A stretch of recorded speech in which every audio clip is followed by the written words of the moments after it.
Il ne faut pas toucher à Didier Deschamps en présence de Camille Lacourt. L'ancien nageur a pris la défense du sélectionneur des Bleus après une séquence qui a fait beaucoup parler ces dernières heures.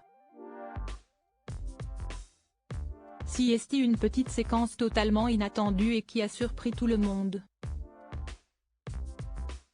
Mardi soir dernier, juste après la belle victoire de l'équipe de France face à l'Écosse en match amical, Didier Deschamps est venu interrompre le journaliste Bertrand Latour en plein direct.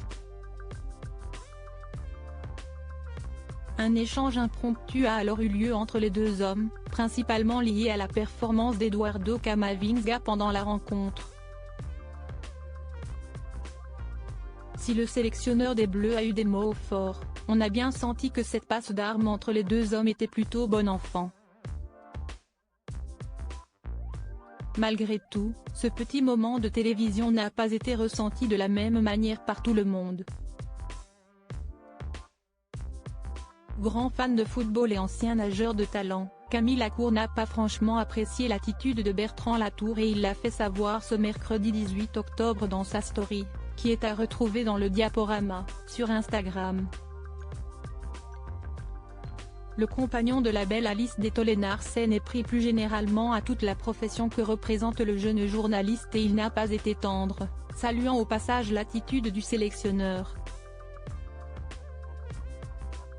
Bravo Mister Didier Deschamps, qui arrive à expliquer avec humour et intelligence la bêtise de quelques journalistes sportifs, s'insurge l'ex de Valérie Bègue, en ajoutant la séquence en arrière-plan. Une séquence qui a fait parler un sacré tacle de la part de Camille Lacourt, qui a aimé la réaction de Didier Deschamps dans cette histoire. Pour rappel, Bertrand Latour venait d'indiquer mettre la note de 3 sur 10 à Eduardo Camavinga pour sa prestation. Face à cette analyse pour le moins sévère, le père de Dylan Deschamps s'est senti obligé d'intervenir en plein direct. Pour moi c'est inadmissible, de quel droit on met un 3, lance-t-il au journaliste sportif, avant d'avoir une discussion franche sur son joueur avec ce dernier.